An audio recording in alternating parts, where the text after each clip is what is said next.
BJP সদর দপ্তরে বিজেপিতে যোগ দিলেন অবসরপ্রাপ্ত বিচারপতি অভিজিৎ গঙ্গোপাধ্যায়। রাজ্য বিজেপির সভাপতি সুকান্ত মজুমদার এবং বিরোধী দলনেতা শুভেন্দু অধিকারীর উপস্থিতিতেই তার বিজেপিতে যোগদান। नरेंद्र मोदी जिंदाबाद, अमित शाह जिंदाबाद, जेपी नड्डा जिंदाबाद, डॉक्टर सुकांत मजूमदार जिंदाबाद, शुभेंदु अधिकारी जिंदाबाद, वंदे मातरम, वंदे मातरम, बीजेपी जिंदाबाद, बीजेपी जिंदाबाद, बीजेपी जिंदाबाद, भारत माता की जय, भारत माता की जय श्री राम, भारत माता की भारत माता की बीजेपी। आज আমি একেবারে একটা নতুন জগতে পা দিলাম এবং এই সর্বভারতীয় দলে যেখানে মহান নেতা নরেন্দ্র মোদি, অমিত শাহ এরকম লোকেরা আছেন, পশ্চিমবঙ্গের তাদেরকে দেখতেই পাচ্ছেন, leader of the opposition, state secretary Mangal Pandeyji এবং অন্যান্য স্টেট সেক্রেটারিদের, স্টেট প্রেসিডেন্ট আমাদের সুকান্ত দা, তাদের অ্যাডভাইস এবং সাজেশন আমার প্রতি মুহূর্তে লাগবে, কারণ আমি দলের একজন শৃঙ্খলাবদ্ধ সৈনিক হিসেবে কাজ করতে চাই। যে দায়িত্বই আমাকে দল থেকে দেওয়া হোক না কেন তা যথাযথভাবে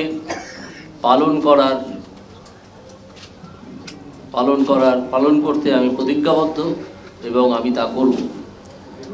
আজ আর বিশেষ কিছু বলার নেই, এই কথা বলা ছাড়া যে আমাদের প্রথম উদ্দেশ্য হচ্ছে পশ্চিমবঙ্গ থেকে একটা দুর্নীতিগ্রস্ত দলের এবং একটা দুর্নীতিগ্রস্ত সরকারের বিদায় লগ্নের সূচনা করে দেওয়া এই লোকসভা ভোটে, যাতে 2026-এ তারা আর ক্ষমতায় আসতে না পারে। বিজেপির ক্ষমতায় আসা খুব দরকার বাংলার প্রয়োজনে, এবং একজন বাঙালি হিসেবে আমি অত্যন্ত কষ্ট পাই যখন দেখি যে বাংলা ক্রমাগত পিছিয়ে পড়ছে আর পিছিয়ে পড়ছে। তাই আমি সর্বভারতীয় দলে যোগ দিয়েছি, যেখান থেকে এই দুর্নীতিগ্রস্ত দল এবং দুর্নীতিগ্রস্ত সরকার এদের বিরুদ্ধে একটা ভয়ঙ্কর লড়াই শুরু করা যায় এবং একটা সিরিয়াস লড়াই শুরু করা যায়। আজ আপাতত এইটুকুই। এরপর আপনারা দেখতে পাবেন যে আমার দায়িত্ব, দল থেকে দেওয়া দায়িত্ব আমি পালন করছি কি করছি না, এবং আপনারা এবং পশ্চিমবঙ্গের মানুষ তার একটা অ্যাসেসমেন্ট করবেন।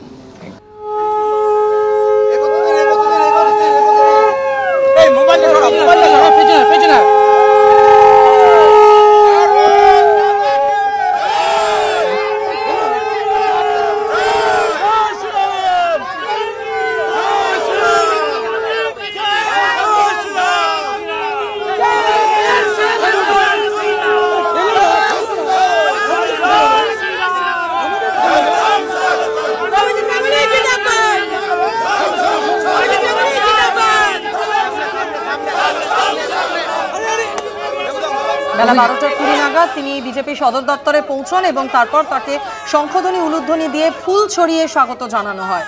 বিজেপি কর্মী সমর্থকরা তাকে এভাবেই বরণ করে নেন এবং তারপরে বিজেপিতে যোগদান করেন অভিজিৎ গঙ্গোপাধ্যায়।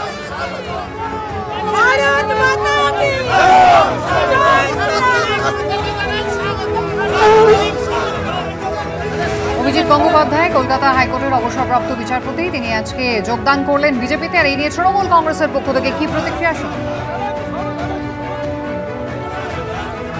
ঠিক এই কথাগুলোই তিনি বলছিলেন যে যখন মামলাগুলো চলছিল, বিভিন্ন মামলাগুলো কলকাতা হাইকোর্টে তার এজলাসে, তখন মামলা হিয়ারিং এর সময় তিনি অনেক কথা বলেছেন, যার মধ্যে ছিল রাজনৈতিক বক্তব্য। এবং যখন অভিষেক বন্দ্যোপাধ্যায় এটা নিয়ে টেক আপও করেছিলেন, কিছু মামলা তার অভিজিৎ গাঙ্গুলির আন্ডারে যেগুলো ছিল, তার আন্ডার থেকে সেগুলো সরে গেল। কিন্তু আপনি ভাবুন, প্রতিনিয়ত কোর্ট থেকে এই খবরটা আসতো, তার ঘরে রাজনৈতিক দলের সদস্যদের আসা যাওয়া। তিনি যখন বিচারপতি আসনে ছিলেন, বিচারপতি আসন আপনাকে ইমিউনিটি দিয়েছে, কিন্তু বিচারপতি আসন আপনাকে ইমিউনিটির যে কবচ দিয়েছিল, আপনি যে রাজনৈতিক বক্তব্য রেখেছেন কাউকে কলার দিয়ে ডেকে নিয়ে এসো আর অভিষেক বন্দ্যোপাধ্যায়কে অ্যারেস্ট করো, এটা কিন্তু কোথাও না কোথাও যে মামলাটা হিয়ারিং হচ্ছিল তার বাইরে এই উক্তিগুলো ছিল, যার জন্যে তৃণমূল কংগ্রেস প্রতিবাদ করেছে। আজকের দিনের আলো মতো পরিষ্কার হয়ে গেছে যে আপনি যখন এজলাসে বসছিলেন, আপনি যখন অনারেবল জাস্টিস ছিলেন, তখন সরাসরি রাজনৈতিক দল আপনি বলে দিয়েছেন, I called upon them and they called upon me. BJP party একটি রাজনৈতিক দল, ফলে তিনি তার বক্তব্যে স্পষ্ট করে দিয়েছিলেন তার চেয়ারের তিনি অপব্যবহার করেছেন।